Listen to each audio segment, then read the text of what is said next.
Please follow the link below to donate to the Onyx Tavern for as low as $1 a month.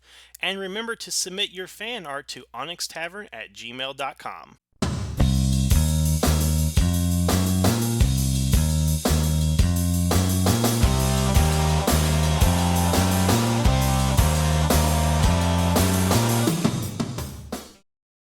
Greetings and konnichiwa, and welcome to the Onyx Tavern. I'm your host, Rick the Barkeep, bringing you episode 218 here at the Tavern, where tonight we're going to discuss the state of the Power Rangers.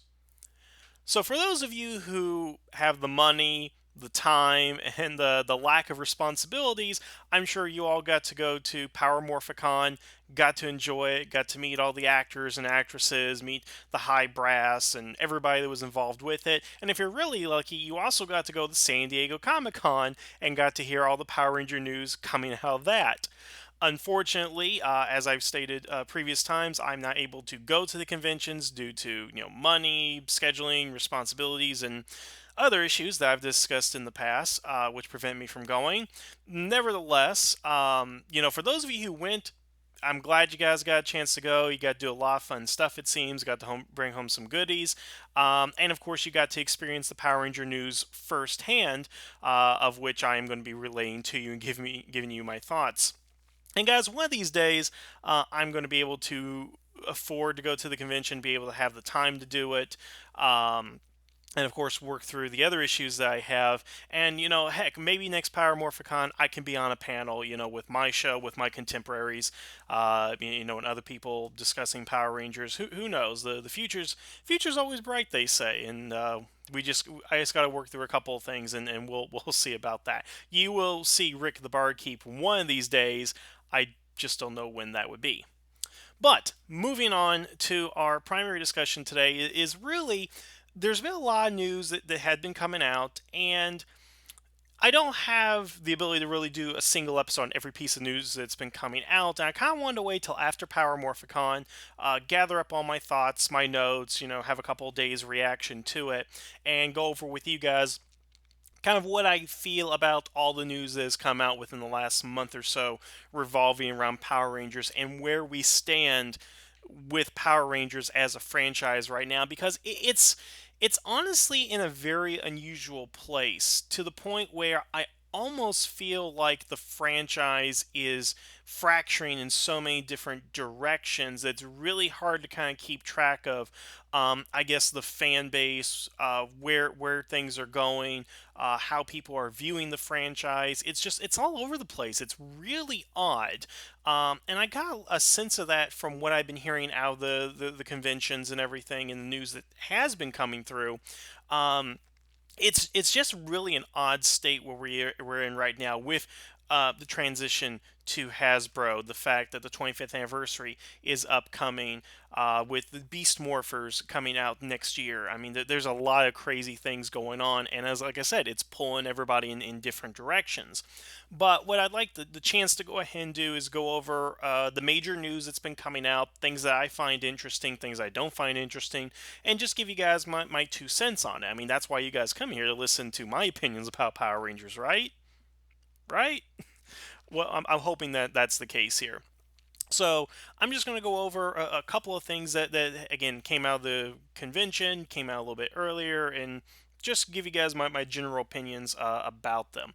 And here's the thing: I want to preface this before moving forward, is that some of you don't seem to understand that I love Power Rangers. I love this show. I love this franchise. I think it's like the greatest thing in the world. It's the one thing that I just have so much passion and love for.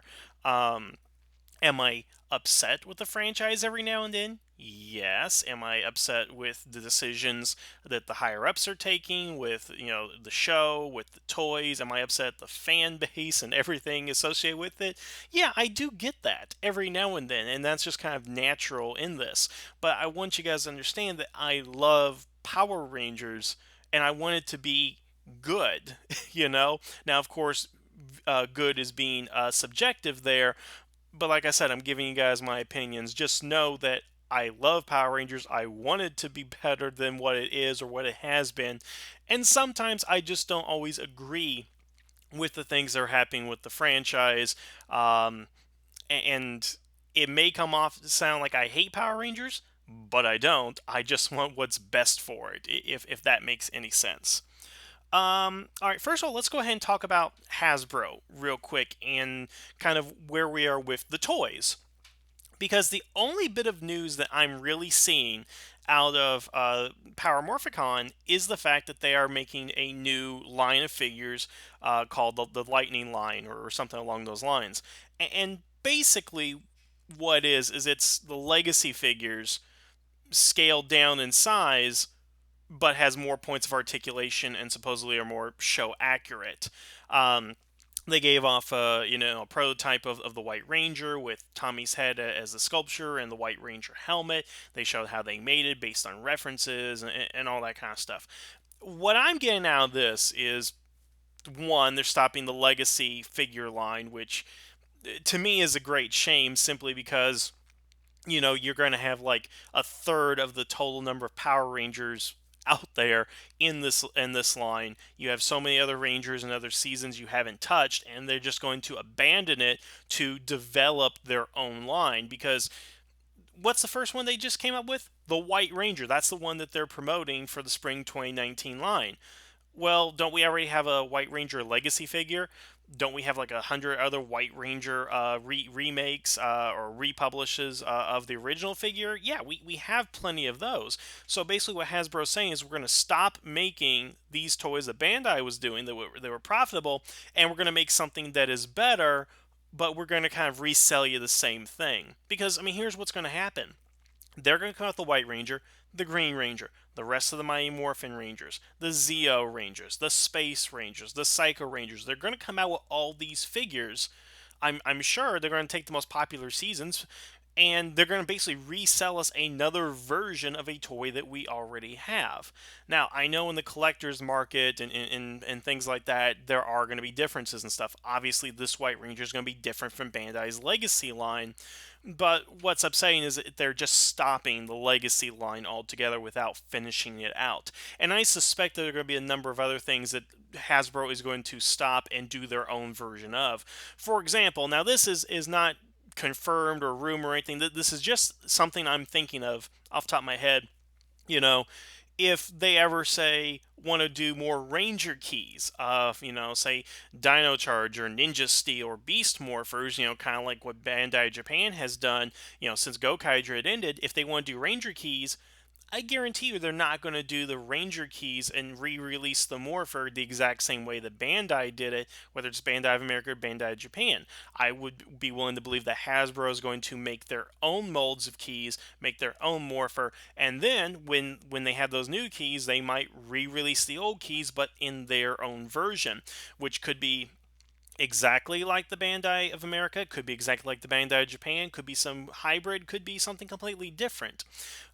What I'm kind of upset about and why I'm bringing this up is that they are stopping the collection of the things that we like, and they're going to come out with brand new versions of essentially the same thing. And I would not be surprised if they did decide to release another version of the Megazord, another version of the Dragonzord, of the Thunder Megazord, instead of saying, continuing the Legacy line to give us like the Legacy Astro Megaship, the Legacy Lightspeed Megazord, or anything like that. Now, none of that's proven or confirmed or anything, but it just seems to be that the one major thing that they seem to announce, it kind of gives me pause in that regard, that what they're going to do is just kind of regurgitate what came before from Bandai, make their own version of it, and we're not really going to get much progress. We're not going to be moving forward. We're not going to have a final collection because hey, once we get all the Psycho Rangers and the Dino Thunder Rangers and all that, that's great. But we'll never have a Turbo Ranger set. We're never going to have a Lightspeed Rescue set. We're never going to have an RPM set. Those aren't going to come out at all for the Legacy line.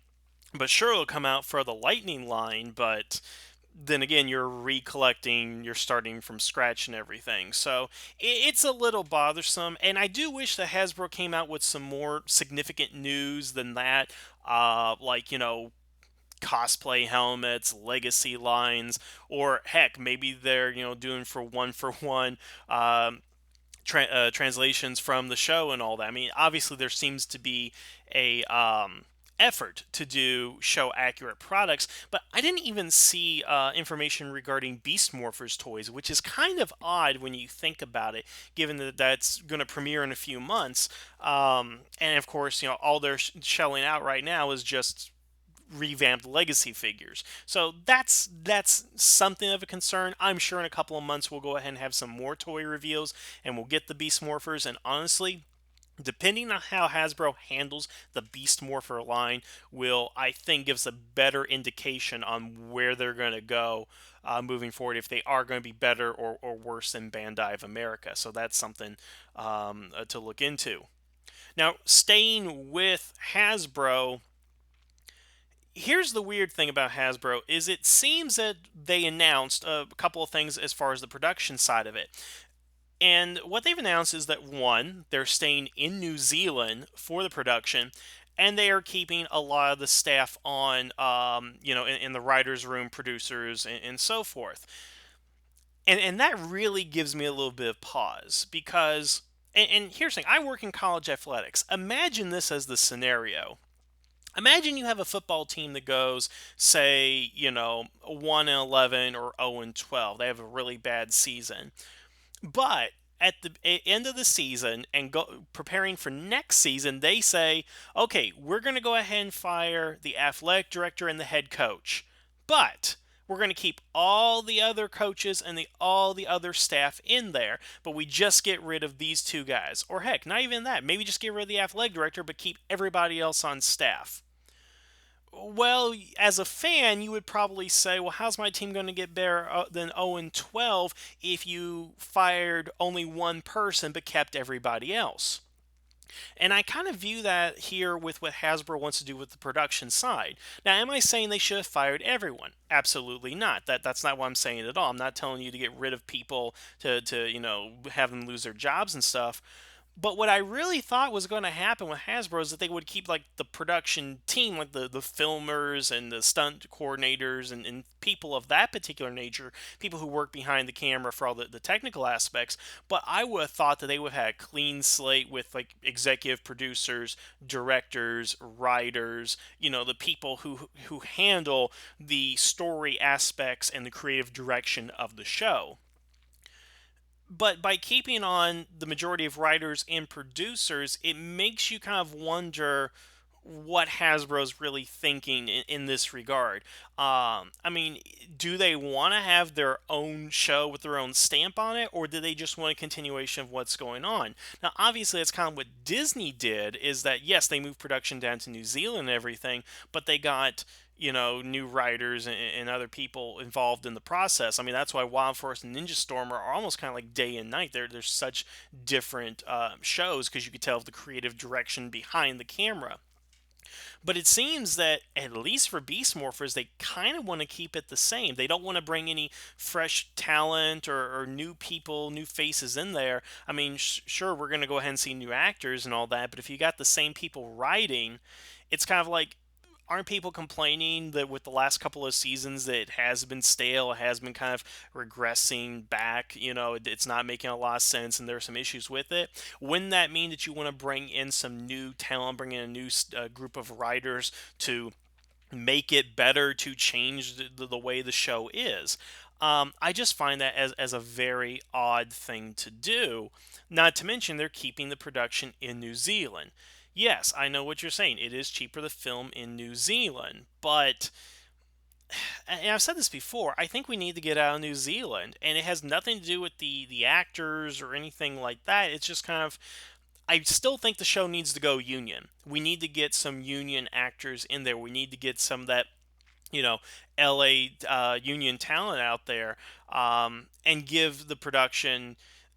I mean, the thing is like, and we keep bringing this up. It's like we talk about anniversary episodes and bringing cast members back and stuff. And the big hurdle is that it's in New Zealand, and that hurt Super Mega Force and all those kinds of things.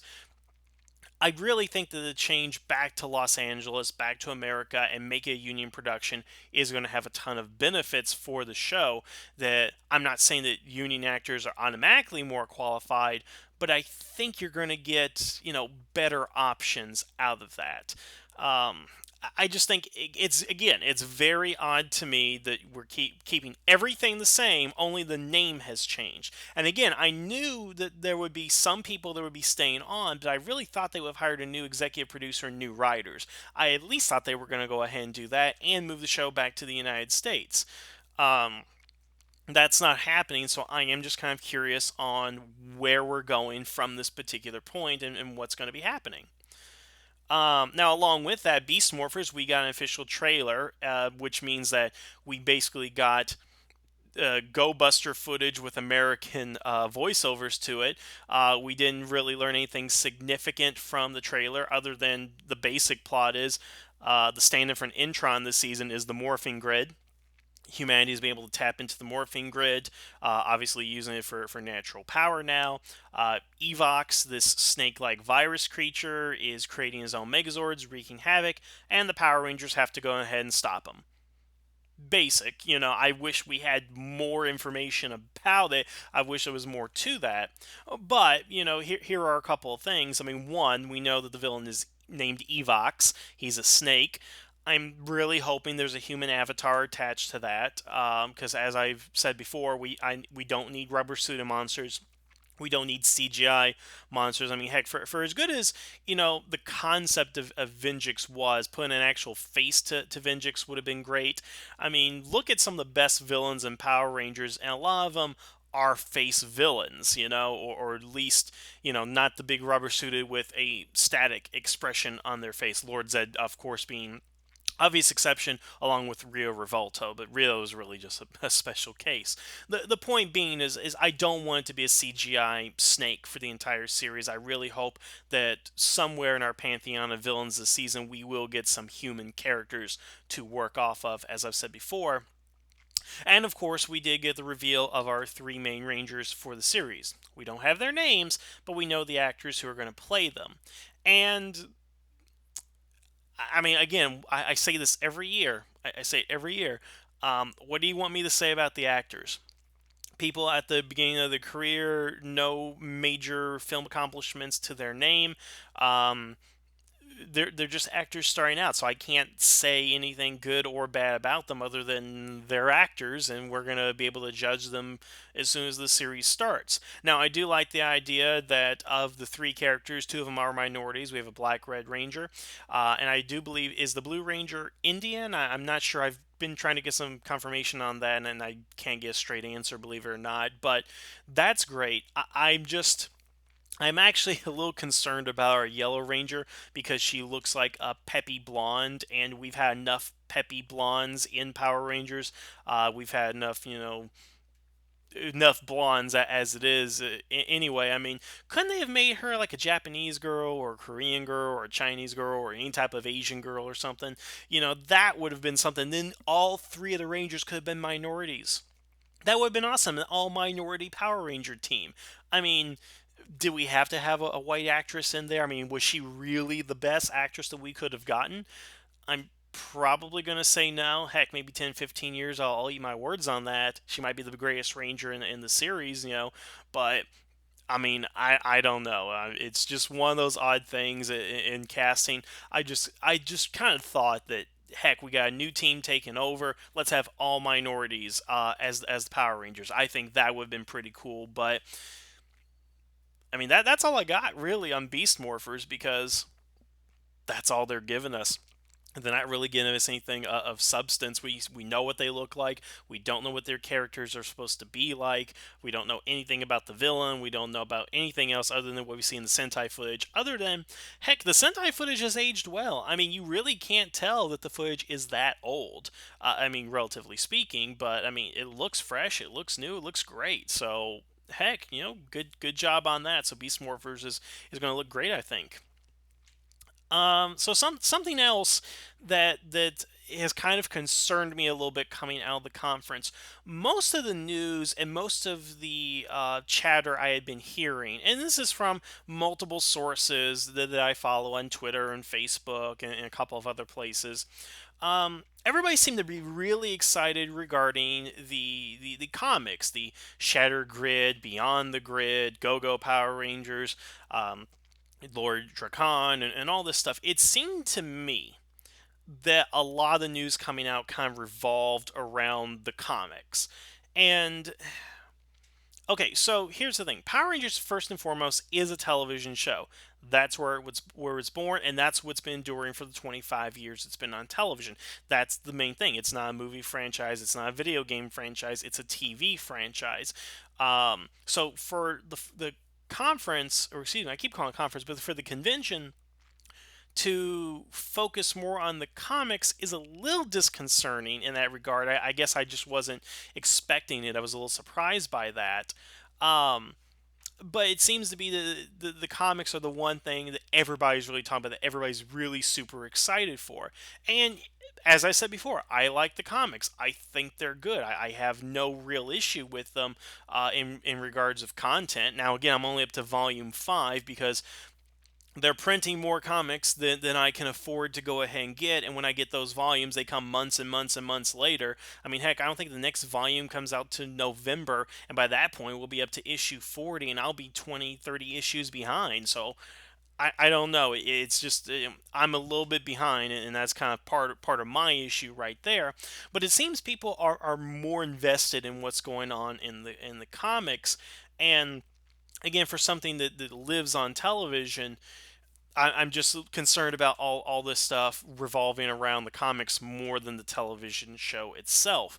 And part of that, and this is where I'm going to get into kind of my big rant. I got a couple of other things that we need to go ahead and talk about, but I really want to get into this part of it here because it seems a lot of people, and this is just from my point of view, a lot of people are not understanding kind of what is Power Ranger canon and what is not Power Ranger canon nowadays. And this has something to do kind of with the comics, and it's tangentially connected. Let me make this very, very clear to everyone because canon is always a sticky thing with a lot of different franchises. And the good thing is that a lot of franchises are able to sit down and say, hey, this is what is canon, this is not what is canon, deal with it, okay? So let me explain. The 25 seasons of the television show, plus the second movie, are all that's considered canon within Power Rangers. The first movie is not canonical within any means. The third movie is not canonical within any means. Alpha's Magical Christmas is not canonical. Mighty Morphin Meower Rangers, whatever the hell that was, is not canonical. Heck, and Action is really non-canonical when you actually think about how it fits into the timeline. None of that stuff is canonical. Neither is Boom Studios, I'm afraid to go ahead and say. Um, but people are really kind of acting like this is the end all be all to Power Rangers. Now, maybe they have stumbled upon something in the later issues that I have yet to go ahead and read, but here's the thing. I like the 1969 Ranger concept. I like that as an idea. But as established within the Power Rangers TV show, it's not canon, and it really can't be canon for a number of reasons because the comics continuity is completely separate from the rest of the continuity within the series. And let me give you guys a really good example of what I'm talking about here. So somebody was pointing out to me, or trying to point out to me yet again, that the A Squad Rangers from SPD are true evil and they were never under mind control. And their cited source was the comics on how they team up with Lord Drakkon. But I had to point out to him, or her, or whoever this person was, that the comics are not canon. They do not count in this evaluation. Now, I'm sure in the comics universe, in SPD, they are pure evil, and thus they are on Drakkon's side. Or they are still under the Omni's mind control, and thus they're on Drakkon's side. Who knows? I haven't read that far into it, and as far as I know, from what I've been told, there is no explanation for it. It's just that the A Squad Rangers are evil and they're fine on Drakkon's side. But that's in the comics continuity. That has nothing to do with the television show. You can't point out something in the comics that will contradict or bolster your point in the TV show because they are separate. Because, need I remind you that Mighty Morphin Power Rangers, the TV show, is set in 1993, whereas the Boom Studios comics is set in modern day with the Mighty Morphin Power Rangers. And yes, I get Drakon is traveling through dimensions, but he doesn't actually travel to the TV continuity dimensions. They travel to the continuity of those dimensions that's relegated to the comics. I know this is a petty kind of thing to go ahead and discuss, but where this really kind of bugs me is when we start getting into, again, not only the canon itself, but the legitimacy of Hyperforce. And yes, I'm going to talk about Hyperforce again because people say, oh, they're going to be in the video game, they're in the comics, they're canon, they're actually part of Power Rangers. No, they are not. Hyperforce, once again, is non-canonical with Power Rangers. If you want to go ahead and tell me that the first female Black Ranger is from Hyperforce, I'm going to say wrong. That is not the case. There is no female Black Ranger unless you want to count Gokai changes or the gender changes from Megaforce. Okay. Nothing in Hyperforce is the first of anything. It has nothing to do with the television series. Hyperforce is a 3-hour board game that people are playing that they are filming for our entertainment to watch. That is what it is. Yes, is it Saban's Power Rangers Hyperforce? Of course, but it was also Saban's Alpha's Magical Christmas. It was also Saban's Mighty Morphin Meower Rangers. But are those canon? No, they're not whatsoever. But I don't see people defending Meower Rangers as being part of canon. I never say, oh, the first feline Red Ranger of all time was the Red Meower Ranger or whatever. No, we don't see that. Just because Saban is funding it and they are promoting it on Twitch does not make it canon. Nothing that happens in Hyperforce should be taken into consideration with the Power Rangers TV series because unless you're telling me, because here's what would have to happen is that Saban's writers would have to get down with the Hyperforce crew and say, okay, so I know you're making everything up as you go, but keep in mind, you can't do this, this, or this, because this is happening in TV series, and this is going to contradict canon. Or you are saying that, hey, everything they make up is true, so now we have to go and reevaluate Power Rangers history because this is going to happen in the show one day. No, none of it matters. But the problem is that people are saying it's canon, they're believing it's canon because they're in the video game, because they're in the comic books. I'm sorry, fan fiction Rangers appearing in a comic book does not make them canon. All they're doing is cross-marketing, because you know why? They want you to go watch the Twitch show because apparently that's going to make them money or something. They want you to play the character in the video game. I don't know why exactly, why you have to put a fan fiction ranger in there, and that's what this boils down to. They're a fan fiction ranger. Guys, if I got 5 people together and I sat down with them and filmed it and Saban was paying us money, anything we come up with could be considered as canon. But since there's no regulation on this, that there's no actual writer, there is no writer of Hyperforce. They're just people sitting down making stuff up as they go along. That can't be canon in any version of the story. And you know what? Look at it this way. Because I don't see people getting upset about this anymore. I mean, it was kind of like a big thing what happened, but Star Wars. Because, surprise, surprise, the only thing that is canon within Star Wars is the 8 movies. The Rebels cartoon, the Clone Wars cartoon, the holiday special, the comics, the books, the video games. None of those are canon. Sure, was the story of Star Killer interesting? Absolutely. Did we like the clone troopers from the Clone Wars? Oh, absolutely. That was fun too. But you know what? That's not canon. When J.J. Abrams, Rian Johnson, any of these guys, or people behind the camera develop these new Star Wars movies, they are not looking into the books. They are not looking into the comics and see what the TV series is doing to avoid contradicting continuity or anything like that. They're making their own stories based on what actually is canon, which is the 6 films that preceded the new trilogy. That's it. And that's the same thing that's happened with Power Rangers. Or are you going to tell me that once we start Beast Morphers, that the writers are going to sit down to 3+ hour episodes and write down all the continuity points to make sure they don't contradict that in that show? I mean, is that what's going to go ahead and happen? And again, I've said this before.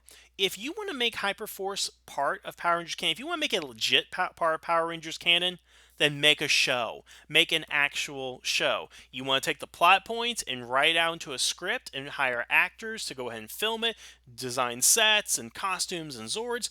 Go at it. If that's how you want to do it, I'm all for it to make it part of canon.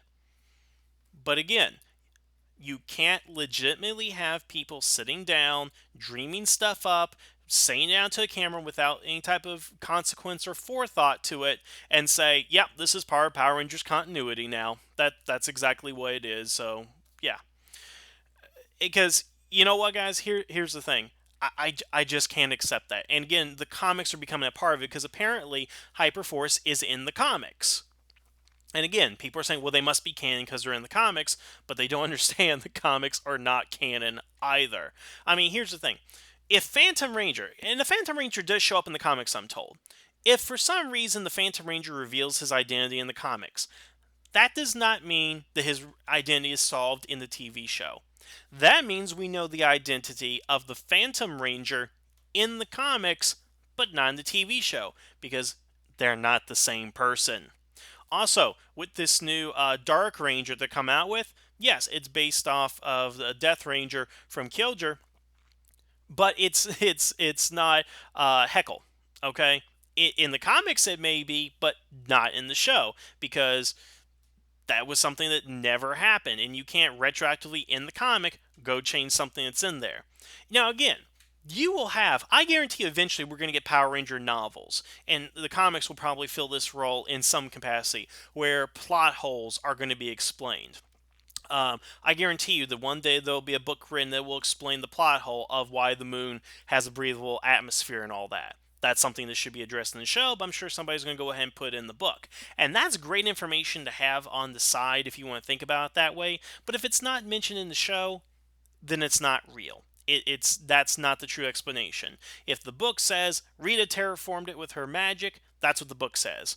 But if the show doesn't say it, it doesn't retroactively go into the show. It could be your head canon, which is fine because, like I said, my head canon is that Megaforce Super Megaforce is all simulation ran by Tommy or some other ranger in order to train these rangers to see if they're good enough to actually become the next generation of fighters. That's my head canon. Now, if something in the show contradicts that, then I have to reevaluate that. But if something in the comic contradicts that, well, do I care? Hell no, because the comics version of events is not sacrosanct. It's not the gospel truth. And that's what I'm really getting into is that I like the comics. I hope they do well. I hope they tell great and engaging stories other than Evil Tommy. Okay? But the fact that people are looking at the comics as canon and they are looking at it as justification to prove certain things, i.e., A Squad is truly evil, not mind controlled, and Hyperforce is indeed canon.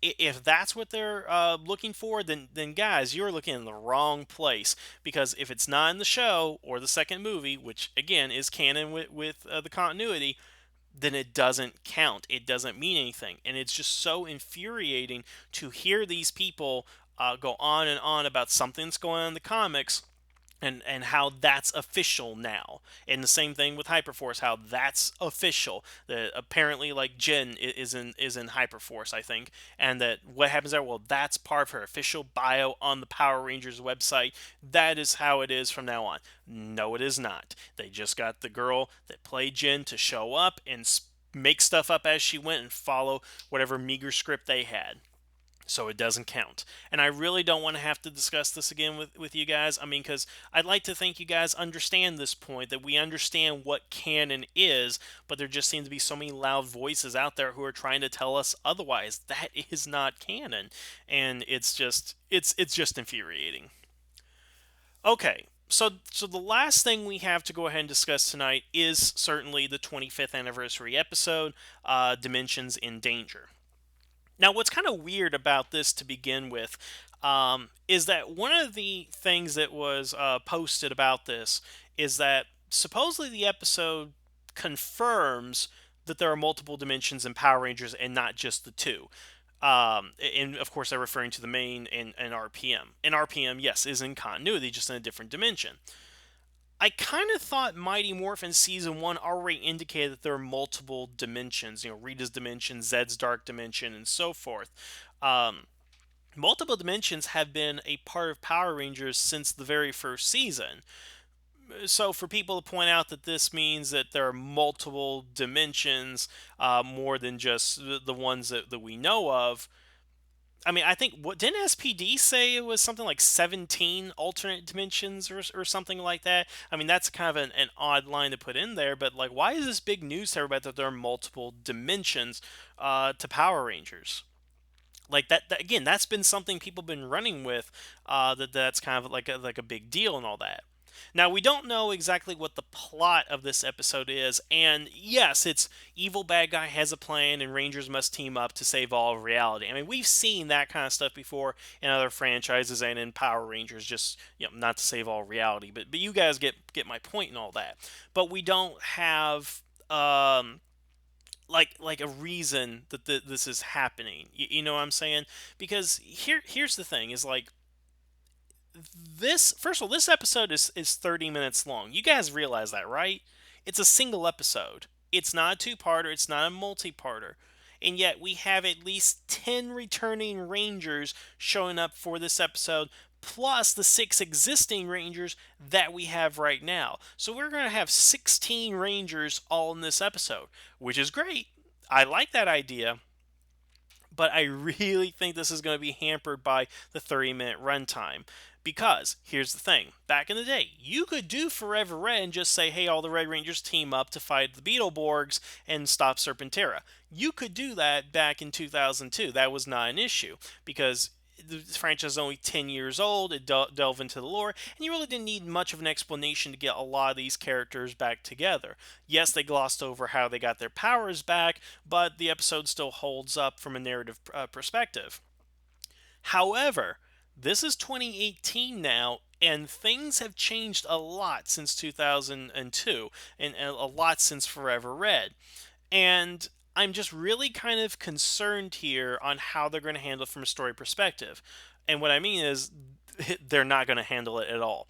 They're just going to give a one line explanation, have these Rangers show up, and then fight, fight, fight, fight, fight, fight, fight. They fight. They fight, they fight, and fight, and fight, fight, fight, fight, fight, fight, fight. Yeah, that's what I'm afraid the episode is going to be. Again, yes, Forever Red was that way, but again, I feel that you could get away with that for that particular anniversary episode. I mean, we've had 15 years, since that time.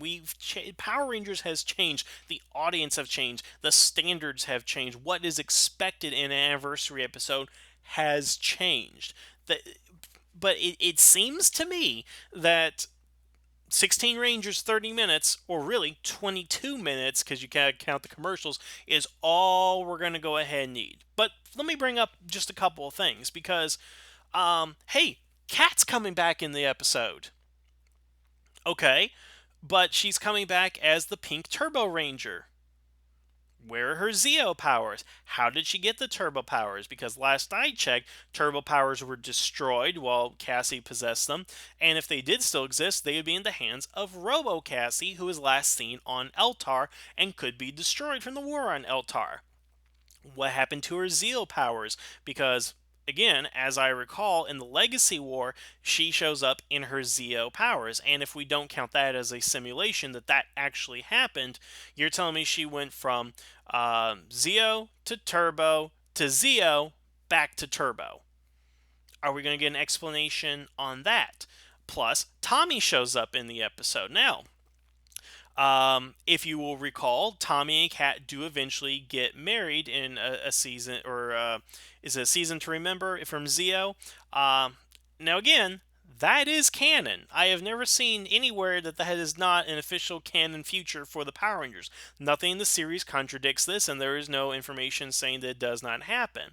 So, my question is, now that Kat and Tommy are reunited, Is this the first time they've seen each other in years? Are they already married at this point? What's going to happen there? Are we going to get an explanation for that? You see what I'm saying is like we have one character who's coming back with a new power set and is going to be on screen with another character of whom she was romantically involved with and is going to have a future with, at least have a child and grandchildren with, and you're going to cram that into a 22-minute episode with 16 other characters to keep track of.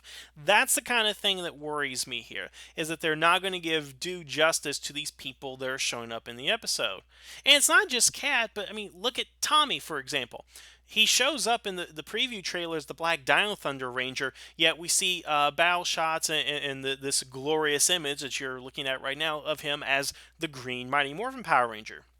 Well, is it really Tommy, or is it Tom Oliver coming from the past, coming from, the 1700s to assume the Green Ranger powers? So are there two Tommies in the episode, one with the Black Dino Thunder powers and one with the Green Ranger powers? That needs an explanation. Then we have Coda. Last I checked, we left him 10,000 years in the past. Oh, and by the way, he's also living in a world where dinosaurs exist. So is Ninja Steel going to confirm that, hey, dinosaurs do exist and that, Dino Charge universe is legit? Or is this going to be that thing where it's just another dimension? So now we have the RPM dimension, we have the Dino Charge dimension, and we have the Prime dimension. Who knows? Um, then we got TJ, because again, we last saw him. Well, I mean, someone with the turbo powers in Forever Red. That was likely him. I mean, that was him with the blue space powers in Super Mega Force. Why has he got the blue powers and why is he switching from red to blue, red to blue? Is that going to be explained? We have the red Mighty Morphin Power Ranger back, and it's Rocky. Why? I mean, okay, so did Jason give him the Tyrannosaurus powers? Did he seek out Ninjor and get the ape powers back? Is that what it is? He's the red ape ranger now? Why is he not the blue Zeo ranger, which is the power set that he has? And of course, behind the scenes, why isn't Austin St. John back in this role? Then we got Gia, so she travels from another dimension, and I saw this brought up as a joke right here, but like Scott, of course, couldn't take off his helmet because of having a problem with the air to breathe. But where does Gemma actually fit into this in regards to the continuity? Is it within the middle of the series? Is it after they give up their powers and they get their powers back? Because don't forget, Vengix was in the Red Ranger morpher. There is a chance that since the morphing grid is connected, that it could corrupt her morpher and that Vengix could be free here, and that can open up a whole can of worms. I'm sure that's going to be glossed over at some point. Oh, and of course, there's Gia. Yes, everybody's favorite ranger, the Yellow Ranger from Megaforce. Okay, so again, does that mean that it's not a simulation, or maybe there's going to be enough evidence or lack thereof to suggest that my fan theory is correct? I know I keep going on about that, but again, that's the only thing that makes the most sense. But is she going to have the powers of her, legendary form? Is she going to have the Ranger keys? How's her relationship with Jake the Snake going? I'd like to hear what's happening there. And since, heck, if Megaforce in this, how they're going to explain the Legacy War and how, or excuse me, the Legendary War and how everything happened there. You guys see what I'm saying? I am just bringing up the bare minimum of basic continuity, history, and story of these Rangers. They're all going to appear in the episode. And are they even going to discuss it, or is it going to be glossed over? Again, that's the thing I'm worried about. That's the thing I'm concerned about. Are the Rangers of the current season going to get their due justice? Are the guest stars going to take over, or are they going to take over? Who's going to take over the show? Whose story? Yeah, whose story is it? That's what I want to go ahead and know. Um, I'm excited to see it. I really am. I'm just really, really concerned of what's going to happen. And if this is just going to be another debacle like for the 15th anniversary and the 20th anniversary, that's the kind of stuff I worry about. But I will have one positive. I love the idea of an army of evil cloned Power Rangers. Yeah, that's what the bad guy's doing. I like that. I think that's a great idea. I've been saying for years, somebody needs to get a hold of those data disks that Psycho Rangers were in and copy the data to make their own Psycho Rangers. I mean, to me, that's a brilliant idea, and maybe this villain in this series thought it was a brilliant idea too. So here we go. Oh, and I guess the last bit of thing I'd like to go ahead and bring up, I guess, would be the Legacy Wars video game. Um, yeah, they're just introducing new features so you can pay more money. Okay, but yeah, that's all I really have to go ahead and say about it. I know I've been talking for almost an hour here now, but yeah, that's where I kind of stand with Power Rangers right now. Is I'm just really concerned about things. I'm concerned that Hasbro is not really doing anything of substance with the toys, and again, I hope I'm wrong on that. Um, no real big information on Beast Morphers. I'm concerned about behind the camera, that the creative staff is still there, and we're not going to get much change out of it.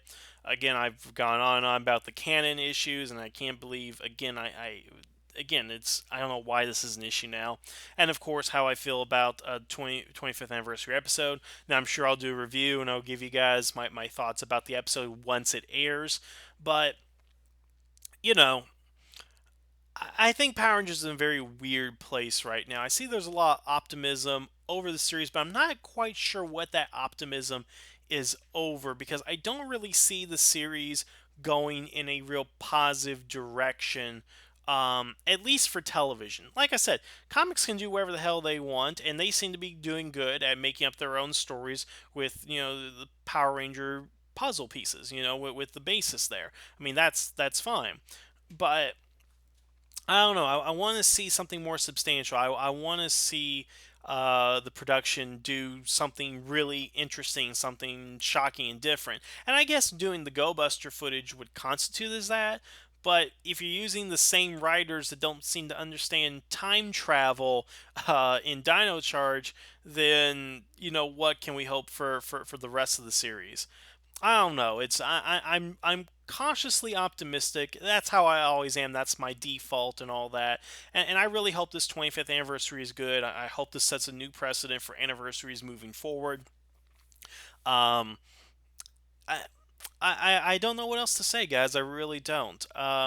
So I guess my question is, what do you guys think of the news? How do you feel about everything that's been revealed?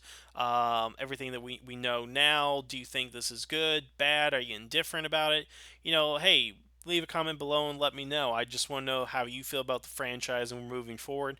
And of course, I look forward to all the rebuffs regarding Hyperforce and Canon, because that's the one thing I know everybody's going to latch onto. But hey, again, the hearing my opinion is the price of admission, right? All right. So I want to thank you guys for listening to me go on tonight. I know it's been a while since I've done one of these, but hey, once I get a fur routine and schedule, we'll begin a couple more of these in. So, hey, don't worry, the tavern's still here. We're not going anywhere, and I will always have something to say regarding Power Rangers. So, I want to thank you guys for listening. Have a good evening, and the tavern is now closed.